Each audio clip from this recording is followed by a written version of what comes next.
사랑하는 자들아, 내가 새 계명을 너희에게 쓰는 것이 아니라 너희가 처음부터 가진 옛 계명이니 이 옛 계명은 너희가 들은 바 말씀이거니와 다시 내가 너희에게 새 계명을 쓰노니 그에게와 너희에게도 참된 것이라.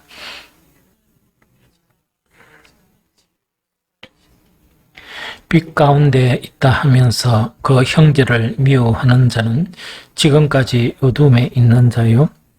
그 형제를 사랑하는 자는 빛 가운데 거하여 자기 속에 거리낌이 없으나 그의 형제를 미워하는 자는 어둠에 있고 또 어둠에 행하며 갈 곳을 알지 못하나니 이는 그 어둠이 그의 눈을 멀게 하였습니다. 자녀들아, 내가 너희에게 쓰는 것은 너희 죄가 그의 이름으로 말미암아 사함을 받았으며, 아비들아, 내가 너희에게 쓰는 것은 너희가 최초부터 계신 이를 알았으며, 청년들아, 내가 너희에게 쓰는 것은 너희가 악한 자를 이기었습니다.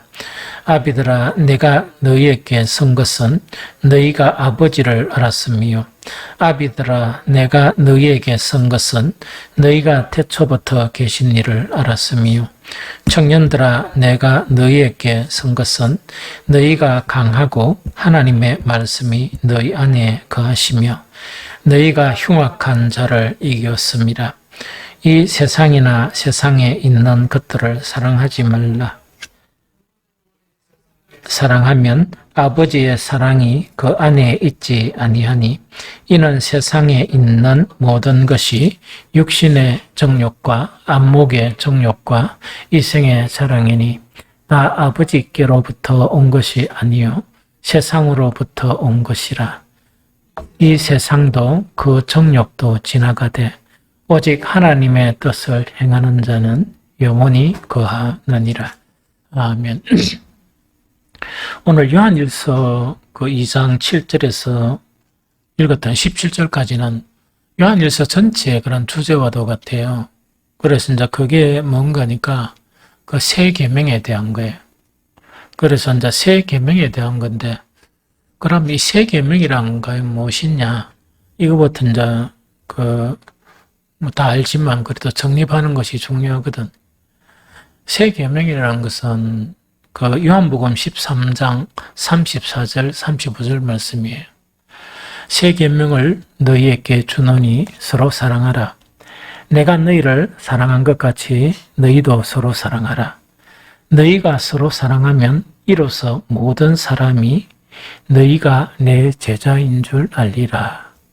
그래서 이거는 뭐냐니까 하나님의 사람이나 그리스도인이나 또한 뭐 어떤 사람들은 그리스도의 제자, 뭐 어떻게 표현하든 관계없어요. 이제 그것을 그리스도의 제자라고 이야기할 수 있고, 하나님의 사람이라고 이야기할 수 있고, 그리스도인이라고 이야기할 수 있는 것 자체가 바로 뭐냐니까 형제 사랑을 의미해요. 그래서 형제를 사랑하는, 그 형제와 서로 사랑하는 그것을 이야기하거든요.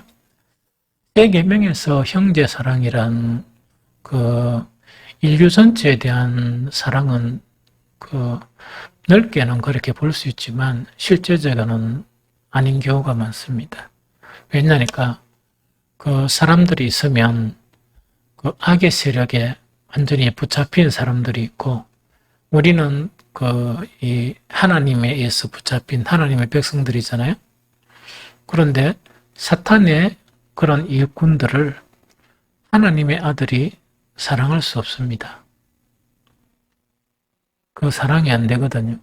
그래서 그래 사랑하라는 게 아니고 누구냐니까 그 하나님의 사람이죠. 그리스도인이 되었으면 그리스도인들이 서로 사랑을 하라 하는 이야기입니다.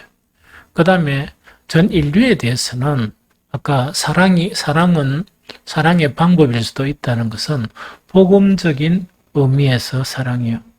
왜냐니까 그들을 긍휼히 여기는, 사랑이라는 차원은 아주 포괄적이고 넓다 그러면 긍휼이라는 건 불쌍히 여기다, 긍휼히 여기다 하는 것은 그 사랑 안에 반드시 있어야 될 요소 중에 요소들이 꽉 이렇게 차 있어요. 오래 참고 기다리고 인내하고 용납하고 하는 거 있죠. 그 중에서 불쌍히 여기고 긍휼히 여기는 거 있죠. 너무 불쌍하다. 그래서 전체 사랑의 개념이 아니고 아주 일부분적인 무엇을 위해서? 복음을 위해서. 그런데 이렇게 하지 않고 이 세상에 재미나는 그 사탄의 일꾼들이 있다 그래가 그 너무 재밌어가지고 거기에 깊이 빠져버린다 하는 그거는 그 뭡니까? 사랑을 저버린 사람이에요. 그래서 형제 사랑 자체는 뭐가 근거가 되느냐? 하나님 사랑의 근거에서 형제 사랑이에요. 그래서 그걸 이야기하거든요. 그래서 이걸 갖다가 우리가 바로 인식 못하면 여러 가지 이 실수하는 경우가 상당히 많고 또 잘 가다가 어긋난 길로 이렇게 빠지는 경우도 많다는 그 이야기죠. 그래서 이제 새 계명에 대해서 이렇게 이제 설명을 합니다. 설명을 하는데 제일 첫 번째는 뭐냐니까 옛날부터 있었던 계명이다.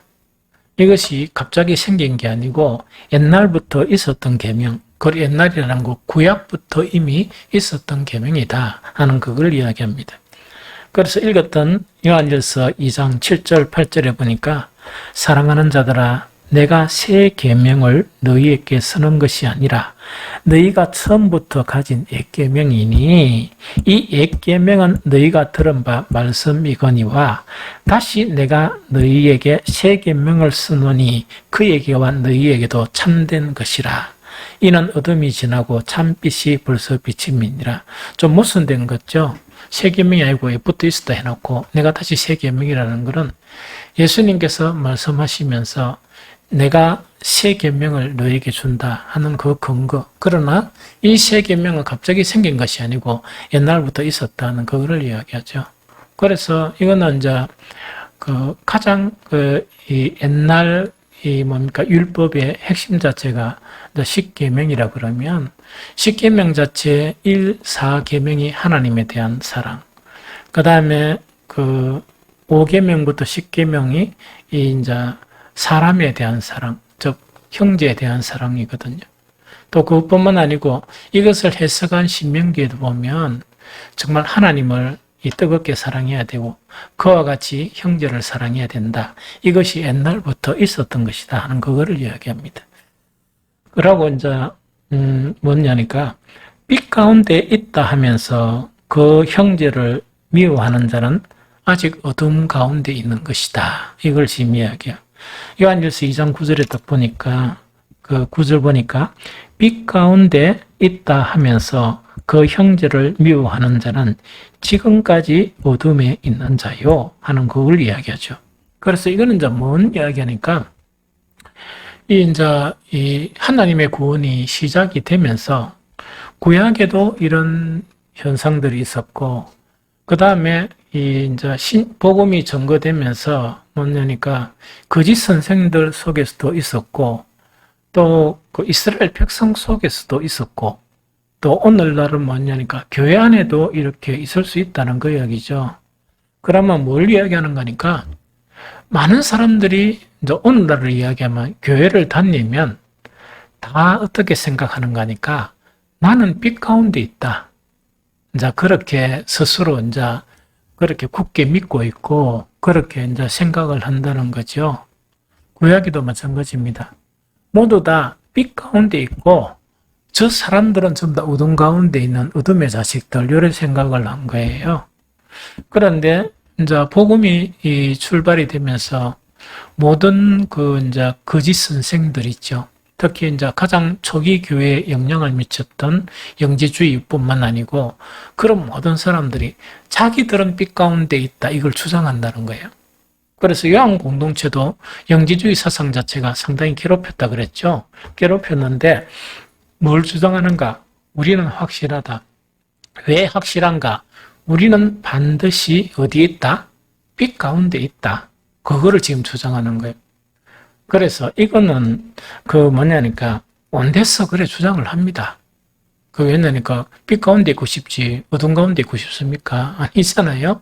그래서 우리는 확실하게 빛 가운데 있다. 이걸 갖다가 계속 주장을 하다 보니까 혼란스럽잖아요. 빛 가운데 있다 하면서 행동은 어둠의 행동을 하고 이러다 보니까 너무 혼란스럽죠. 그러다 보니까 자, 여기서 이제 교정하는 것은 뭐냐? 빛 가운데 있다고 하면 어떻게 된다고요? 형제를 사랑해야 되지. 그 형제를 미워하는 것은 빛 가운데 있다고 주장은 하지만 사실은 어디 가운데 있다? 어둠 가운데 있다는 그거 지금 이야기예요. 이 무슨 말이겠죠? 그래서 모두 뭘 주장하는가? 다른 사람은 몰라도 뭐 이 세상이 지금 영적으로 어둡다 할지라도 뭐라고 이야기합니까? 나는 반드시 빛 가운데 있다. 뭐 그렇게 했으면 참 좋겠죠. 그런데 그걸 주장을 한다는 이야기거든요. 그 주장하는 것에 대해서 이제 뭐라고 이야기하느냐? 빛 가운데 있다 하면서 그 형제를 미워하는 자는 아직 어둠 가운데 있는 자다 하는 자 그거를 이야기합니다. 이 무슨 말인지 좀 알겠죠? 그래서 여기서 이제 왜 이런 주장들이 나올까? 이 문제가 좀 중요하거든요. 그래서 잠깐 뭐냐니까 그 하나님 사랑은 하나님은 가만히 계시니까 뭐 지멋대로 사랑해도 뭐 가만히 계시잖아요. 그죠? 지가 사랑한다 하니까 뭐 나 사랑하는 줄 알지만 그 뭐 하나님과 어떻게 깊은 관계를 가지는지 그건 잘 모르죠. 그런데 왜 형제 사랑에 대한 것이 세 계명인가? 전제는 하나님 사랑이에요. 하나님 사랑인데 이제 요한일서 그 뒤에 보면 뭐냐? 보이는 형제에 대한 사랑이 없으면 하나님을 아무리 뜨겁게 사랑하고 뭐라 해도 그 전부 다 말짱 거짓말이다는 그 이야기 결론이. 그래서 주장하는 것이 뭐냐? 전제는 하나님을 사랑하고 사람을 사랑하지만 세 계명에서 강조하는 것이 형제 사랑 자체가 뭐냐? 그거는 하나님 사랑하는 전제 안에서 자 형제를 사랑하지 아니하면 하나님 사랑하는 것은 거짓말이다 하는 그거 지금 이야기예요. 그러면 왜 사람들은 나는 빛 가운데 있다. 그러고 나는 사랑이 있다 이렇게 생각할까? 참 이게 어려워요. 이 청춘 남녀도 그 연애를 딱 하면 뭐냐?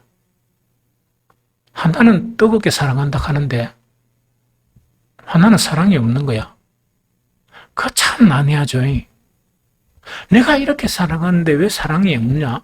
그 주장한다고 사랑이 생깁니까? 그렇게 참 난해하죠. 이 난해한 것인데 여기서 이제 형제 사랑이란 어떤 한 가지 개념 혹은 한 가지 어떤 정서 이것은 성경 곳곳에서 이게 나타나 있어요. 그게 이제 숨겨져 있어. 그럼 누구들한테 보이는가? 이렇게 내한테는 사랑이 있느냐 기도하면서 고민하는 사람들에게 이래 보이는 거예요. 이 보이면서 그 자기가 사랑이 없음을 고백하고 그런 사랑으로 진입되는 그런 경우가 있어요. 그런데 오늘 이제 실례를 갖다가 드는데 이거는 아주 유명한 사건이기 때문에 다 알아요. 다 아는 내용이라 다 아는 내용인데 뭐냐니까 아까 이야기했죠. 어떤 사랑을 이렇게 구하고 이 사랑을 막 찾아가면서 하는 사람에게는 같은 내용이라도 그 사람이 그 사건에 기록된 것을 보면서 사랑을 배우는 거예요. 그런데 같은 내용을 봤는데도 수백 번 봐도 뭐냐니까 이거는 설화, 옛날 이야기에 머물고 그 사람은 아무것도 사랑에 진입하지 못하는 경우도 있습니다. 신기하죠?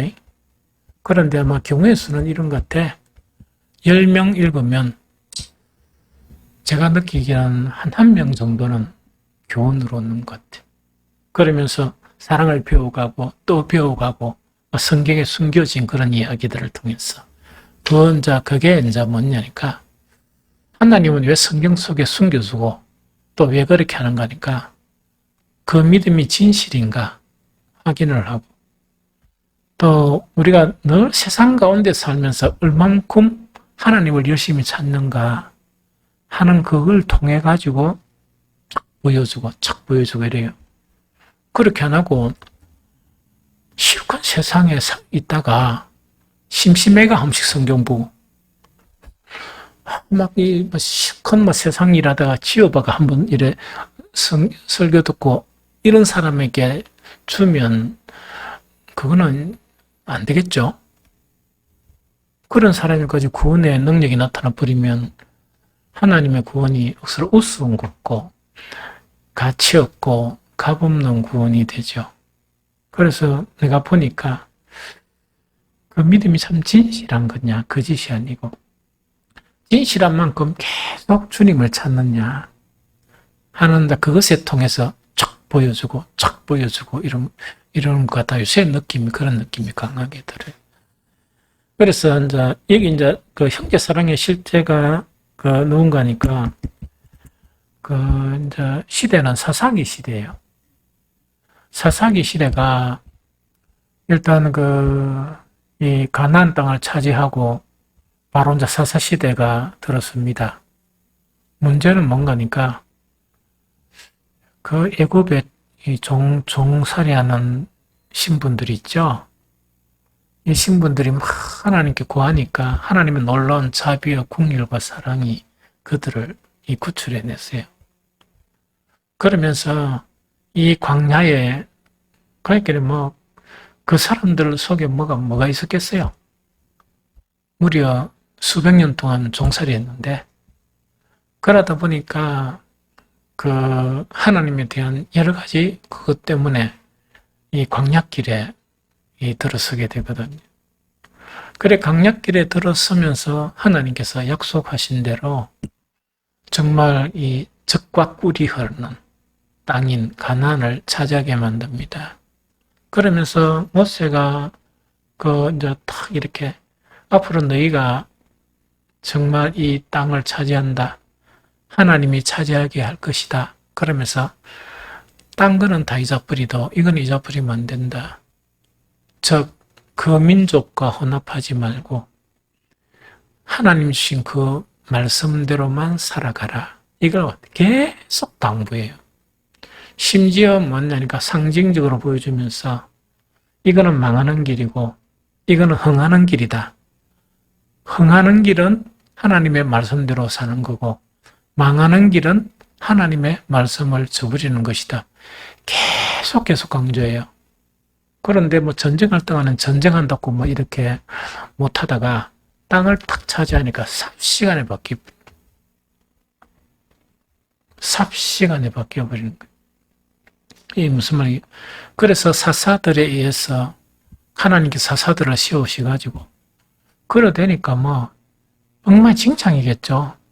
영적으로는 완전히 너무나 어둡고 여러 가지 힘든 상황 자체가 전개되고 이러다 보니까 사사들에 의해서 안 죽을 만큼 또 구출해주고 아주 비참한 생활을 해요. 그런데 그때 이 베들레헴에 유다 땅 베들레헴에 극심한 흉년이 드니까 한 가족 그렇긴 엘리멜렉과 이제 등장하는 인물 나오미 그 다음에 두 아들을 데리고 말론하고 기른을 데리고 어디에 들어가는가? 모압 땅에 들어가요. 모압과 유대는 적대적인 관계에 있어요. 이게 무슨 말이겠죠? 이 롯의 장녀 사이에 생기는 민족이 이 모압 민족이고 하나님을 믿는 게 아니고 다른 신을 이미 섬겨버리는 그러면서 특대적인 관계가 있게 되죠. 그래서 어쨌든 간에 모압에 들어가서 살면서 두 며느리를 보게 되는데 며느리가 오르바와 룻이죠. 그런데 불행하게도 어떤 일이 일어나는가? 이때 영성훈련이 됐겠어요? 뭐 됐겠어요? 자기들 살랐고 약속의 땅에 버리고 모압 땅으로 이주하는데 눈에 보이는 게 뭐냐? 모압이 그때 강성하고 잘 살고 이러니까 탁 이렇게 옮겨본단 말이에요. 옮겨보니까 어떤 결과를 가져옵니까? 결혼까지 했는데 저 남편 죽어버리고 아들 둘이 다 죽어버리잖아요. 그 다음에 가져온 거 다 틀리버리고 아무것도 없는 그런 상황이에요. 그런 상황 가운데 이 나오미가 아무리 생각해도 왜 되겠습니까? 거기 있으니까 굶어 죽으니까 두 며느리한테 너는 젊으니까 너가 시집가라. 시집가고 나는 이제 막 내 살랍고 죽든지 살든지 내 고향 땅으로 가겠다. 이제 이렇게 이야기하는데 이때 이제 형제 사랑에 대한 그 이제 이 모양이 나타나는 거예요. 그리고 이런 것들이 전제가 되지 않고 아무리 입으로 행위로 일한다고 해서 그거는 사랑이라 이야기할 수 없다는 그 이야기죠. 그래서 오로바와 룻이 뭡니까? 그렇게 할 수 없다 하면서 우리는 시어머니를 따르겠다 이렇게 해요. 그런데 이 나오미가 하도 만류하다 보니까 이 오로바는 떠납니다. 막 그렇게 하면 떠나겠습니다. 떠났는데 이 룻은 어떠냐? 결탄코 떠나지 아니하는 거예요. 그런데 여기서 이제 우리가 실성을 보면 나오미는 늙었고 가진 게 아무것도 없고 빈 털터리에 거지가 돼가지고 이제 자기 고향으로 돌아가는데 그런데 이 며느리들은 뭡니까? 한창 젊고 거기 있으면 재혼도 할 수 있고 잘 살 수 있는 길이 있단 말이야. 그런데 형제 사랑이란 거 뭐냐? 이런 환경에서 선을 택하는 그것이 없으면 사랑이라고 이야기할 수 없다 하는 그걸 가르치는 거예요. 이런 사랑 가운데서 이 정의를 선택하지 않는 거 있죠? 즉, 이 나던 시어머니를 홀로 버려두고 나는 사랑이 많다고 주장하는 것은 있을 수 없다는 그 교훈입니다. 그래서 이제 룻이 나오미가 하도 이렇게 만류하고 하다 보니까 이 룻이 이렇게 이야기해요. 룻 1장 16절 여러분들 너무 잘 아는 말씀이죠. 이 말씀들이 뭐냐니까 여러분들에게 사랑을 일깨워야 돼요. 그래야 참 사랑이 되지. 이런 거 뭡니까? 상황 속에서 정의나 내가 선택해야 될 선이 뭐냐? 이걸 선택 못하면 뭘 사랑이라 이야기하겠습니까? 여러분들 옆에 있는 사람 지 발라봐놓고 지 받고 막 일구박해놓고 사랑해요 이러면 그 지 밟힌 사람은 감정이 어떻겠습니까? 정말 참담하겠죠. 그런데 내가 하는 이야기가 비일비재하게 일상생활 속에 있어요. 그런 일을 저지르면서도 모른단 말이야. 그러면서도 사랑이 있는 걸로 안단 말이야. 제가 얼마나 무서운 건지 알겠죠. 우리 속에 있는 불의가 얼마나 무서운 건지 알겠죠. 이방 여인이에요.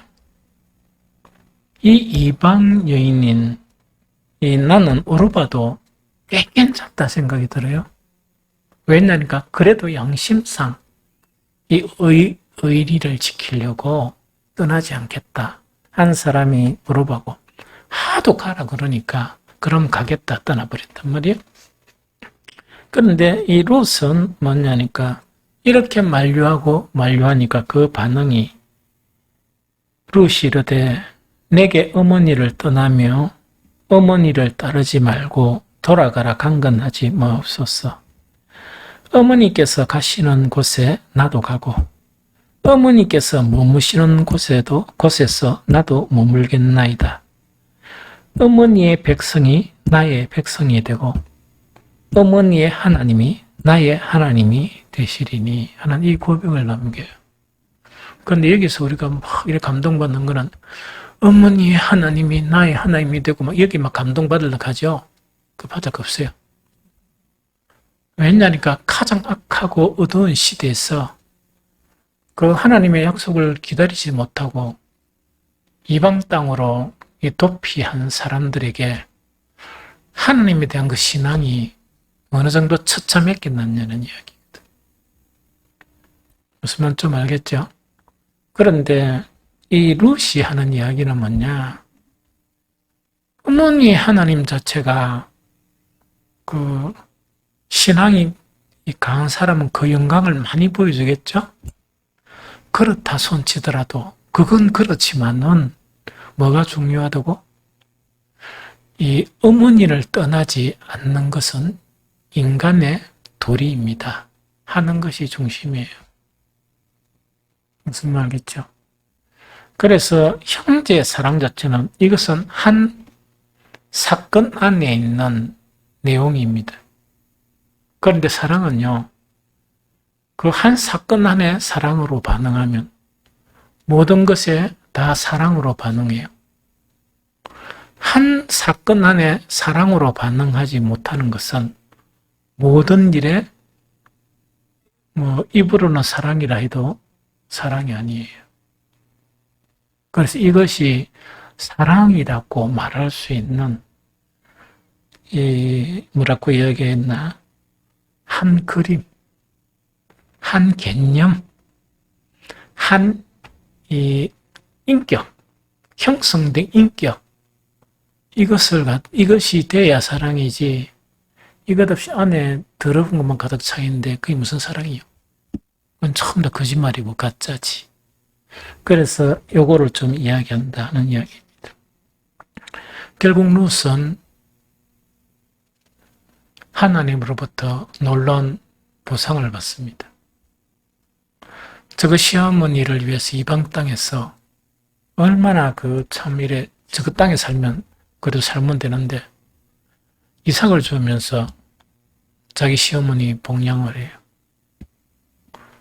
이 복양을 하면서 결국은 이 룻은 누구냐니까 이 모압 여인이지만 다윗의 정조모가 돼요. 다윗의 정조모가 되고 우리 예수 그리스도의 계보 안에 마태복음 1장 5절 6절 안에 분명하게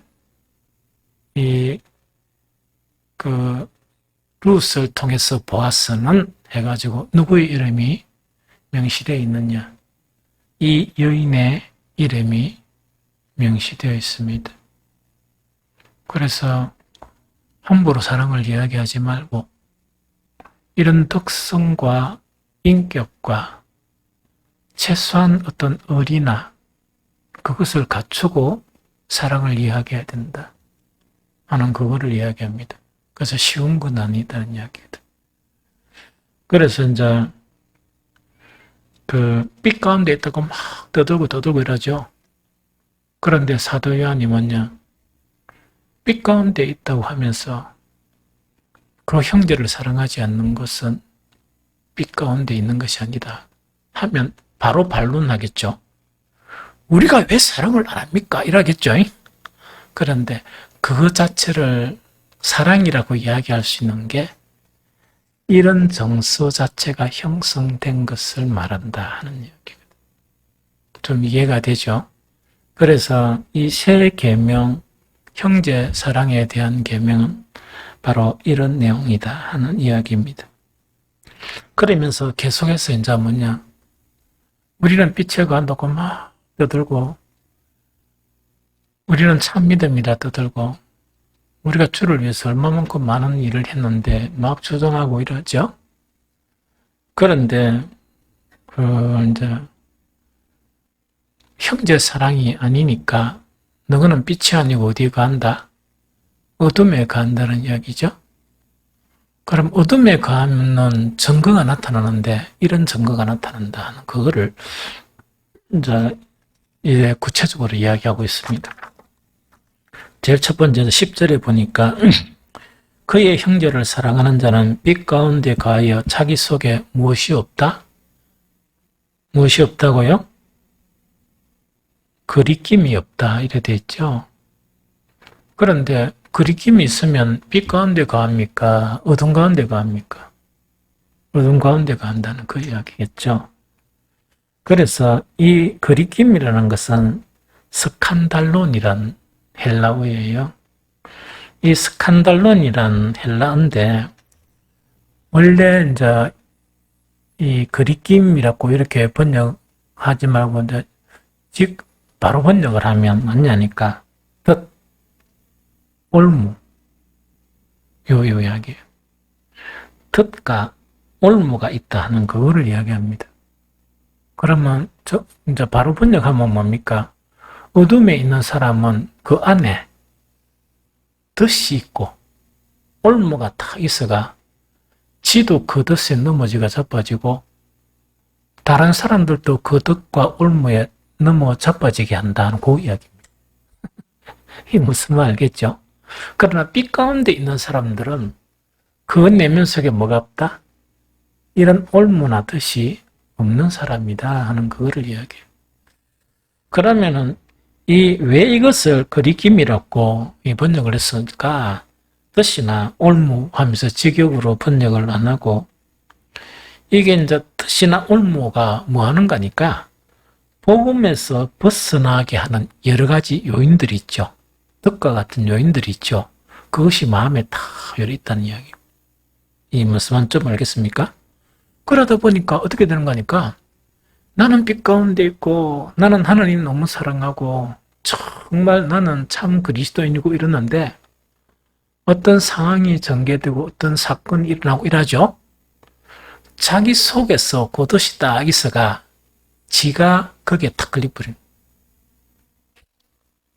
이거 무슨 말인지 알겠죠? 그러니까 신앙생활 잘하다가 엉뚱짓 하는 사람들이 있죠. 왜냐니까 자기 속에 이제 덫이 딱 이렇게 막 감춰져 있는 거야. 늘 빛이 딱 하니까 이 덫이 막 그래 실컷 이야기해라. 나는 그대로 남아있다 이러죠. 어떤 상황과 형편이 딱 되면 뭔 말이니까 막 주장하다가 그런 사건이나 일들에 대해서 꼬탁 걸려버리는 거예요. 그래서 믿음에서 잠깐 비껴나가 버려요.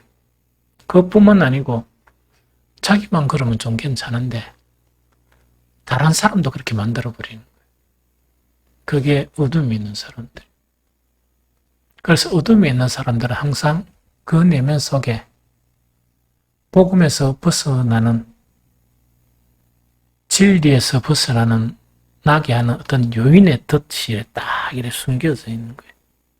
그래서 숨겨져 있다가 뭐 기분 좋고 이럴 때는 괜찮은데 뭐 상황이 좋고 뭐 이럴 때는 괜찮은데 상황이 나빠지고 이러면 딱 얘기 걸려버리는 거예요. 교회도 마찬가지예요.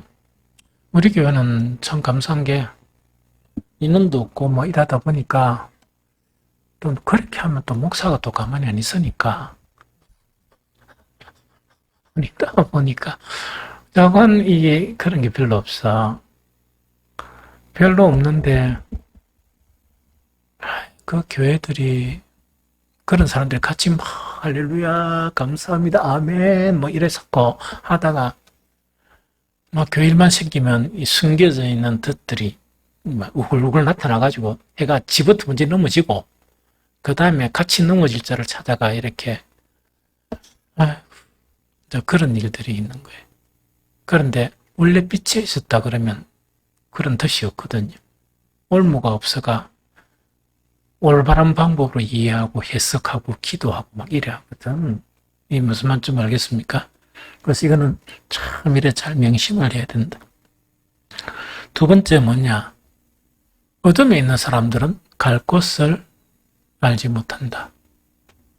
이게 이제 11절이다 그죠? 11절 읽어볼까요? 그의 형제를 미워하는 자는 어둠에 있고 또 어둠에 행하며 갈 곳을 알지 못하나니 이는 그 어둠이 그의 눈을 멸게 하였음이라 하는 그 이야기입니다. 사실은 그 참 신앙이 가장 어려운 것은 항상 우리는 어떤 갈림길 혹은 여러 길 앞에 이제 서게 되고 늘 그런 건 아니지만 그 길 앞에서 이렇게 딱 뭔가를 선택을 해야 되는 그런 경우가 잘 많거든요. 빛에 있는 사람들은 늘 올바른 선택을 합니다. 그리고 신기하게 고민을 안 해요. 왜냐니까 그런 상황한테 딱 보니까 걸어가야 될 길이 원래 늘 빛에 있다 보니까 보이는 거라. 보이는데 세상 사람 눈에는 바른 길이겠습니까? 엉터리겠습니까? 엉터리처럼 보이는. 그렇게 그 엉터리로 보이는 게 뭐냐? 그래 하면 잘못 살고, 그래 하면 손해보고, 그래 하면 안 되거든요. 빛에 있는 사람들 그와 관계없이 당연히 손해를 보든 뭐 덕을 보든 그와 관계없이 걸어갈 일, 그것이 보이는 대로 걸어가요. 그런데 어둠 속에 있는 사람들은 거기서 딱 머무릅니다. 머물러가 뭔가 계산이나 복잡하게 하거든요. 반드시 선택하는 것이 뭐냐? 가야 될 길을 선택하지 않고 다른 길을 선택. 그게 이제 어둠에 있는 사람들의 특징이에요. 그래서 이제 그것이 이제 계속 쌓여가면서 결국은 우리는 하나님 앞에 서야 된다 하는 그거를 이야기합니다. 이해가 되죠? 그래서 어둠에 있는 자들의 증거는 갈 곳을 알지 못한다. 세 번째 증거가 있습니다. 어둠에 있는 자들의 증거는 세상을 사랑하는 마음이 하나님을 사랑하는 것보다 크다. 세상을 사랑하는 마음이 하나님을 사랑하는 마음보다 크다. 그래서 그런 길을 선택을 해요. 이게 무슨 말인지 알죠? 그래서 그럴 때마다 하나님 조금만 기다리세요. 제가 이거 다 해결해 놓고 돌아올게요. 막 이렇게 이제 하는 거예요. 그래서 요한일서 2장 15절 16절을 보니까 이 세상이나 세상에 있는 것들을 사랑하지 말라. 누구든지 세상을 사랑하면 아버지의 사랑이 그 안에 있지 아니하니 이는 세상에 있는 모든 것이 육신의 정욕과 안목의 정욕과 이생의 자랑이니 다 아버지께로부터 온 것이 아니요 세상으로부터 온 것이라. 세상으로부터 왔다는 것은 다른 말로 마귀로부터 왔다 이렇게 해석해도 돼요. 신약 성경에 그렇게 되어 있으니까. 그래서 어둠에 있다는 것은 오늘 읽은 본문에서 딱 세 가지 증거가 나타나는데 하나는 끓이킴, 그 안에 이렇게 올무가 딱 숨겨져 있다.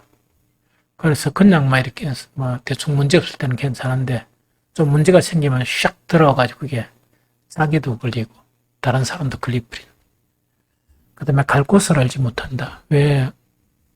빛에 있었으면 딱 보이는데 그러고 보이다 보니까 고민도 안 하는데 막 그 문제에 대한 고민도 안 하고 그냥 막 거기를 선택을 해요. 왜?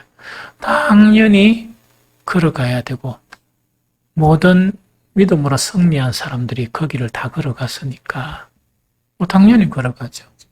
무슨 말겠죠? 그건 어둡다 보니까 그게 안 보인다. 그 다음에 세 번째는 뭐냐? 세상은 하나님보다 사랑하면 안 됩니다. 단지 나그네 길에서 맛있는 거 있으면 뭐 형편이 되면 좀 먹고 그 다음에 쉴만한 곳이 있으면 또 형편이 되면 좀 쉬고 이래가 이 세상하고 비교한 데는 이 천국 가려고 이렇게 늘 동경하고 이런 것이 되어야 되거든. 그게 기독교 신앙이라. 그게 기독교 신앙인데 교회 다니면서 이 세상 재미난 일이 너무 많죠. 그분들은 조금 이래 좀 그 하나님의 은혜를 받아야 돼요. 받아 얻어야 되는 거니까 이래 재미없나 싶은 거 있죠. 참 이래 쓰잘데가 없고 이 재미가 없나 이렇게 바뀌어야 돼요.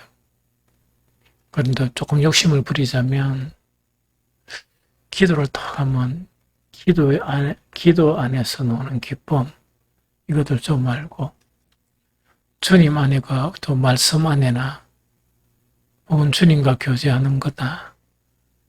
그것의 기쁨이 이 세상의 기쁨하고는 비교할 수 없구나 하는 것을 알아가는 게 기독교예요.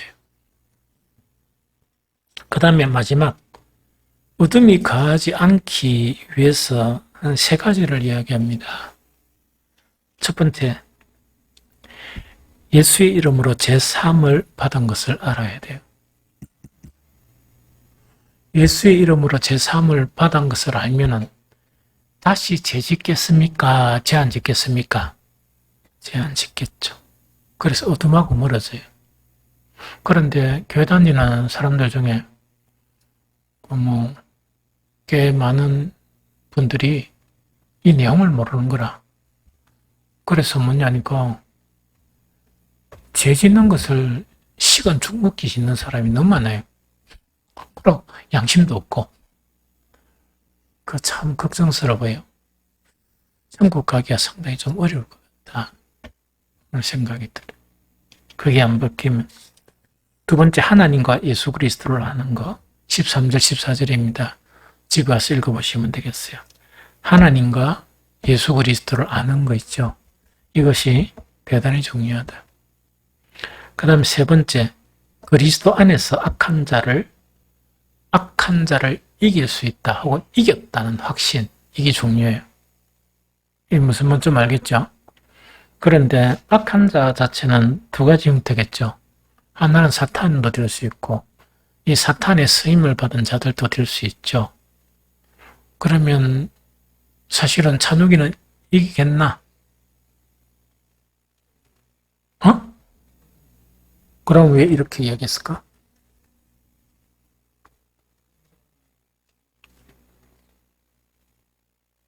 크게 이야기해봐라.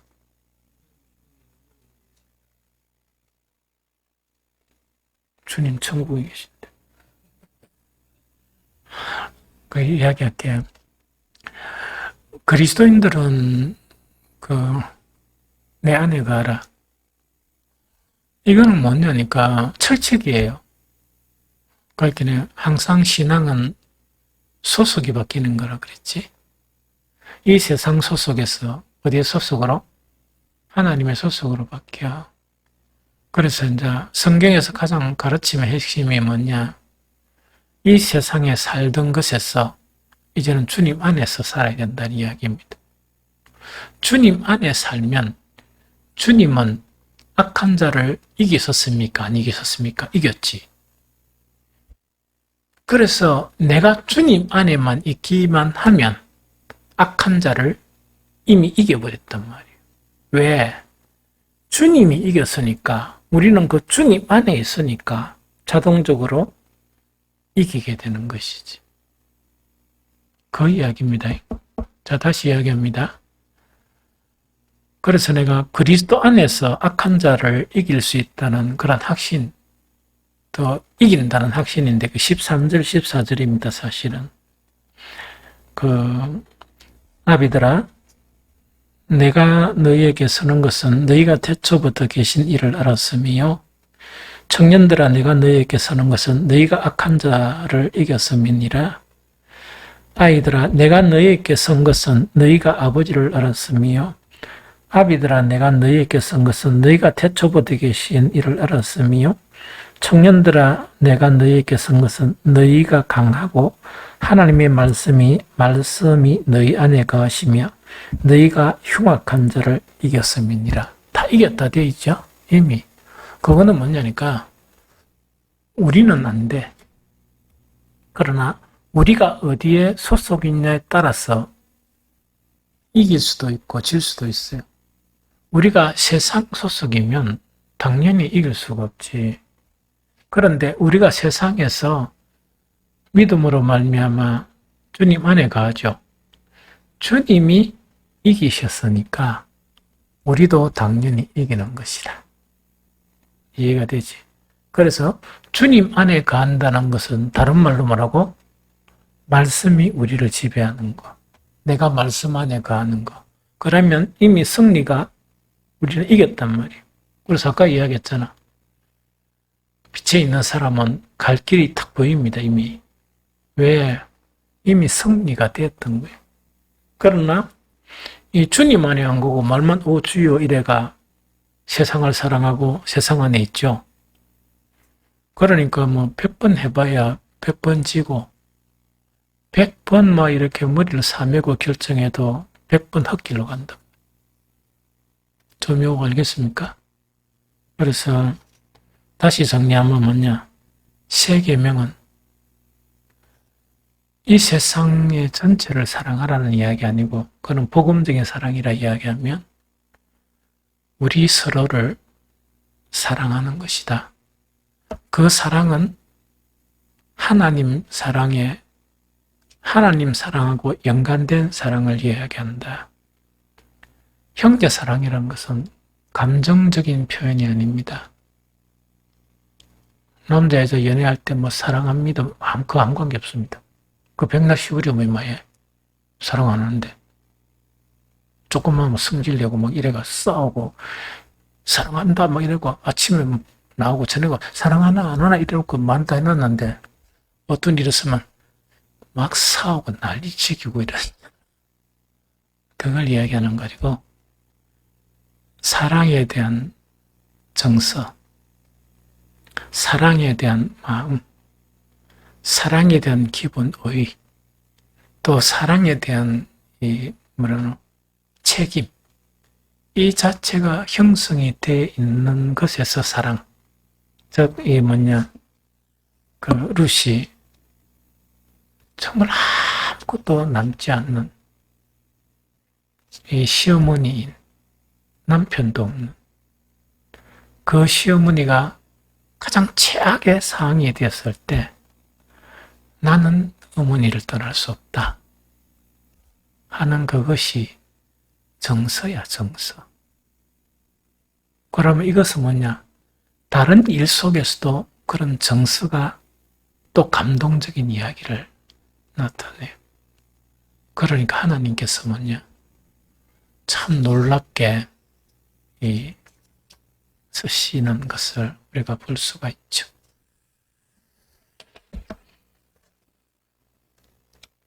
그래서 우리 성경 자체가 막 이래 향하는 거 있죠. 향하는 종착점이 사랑이에요.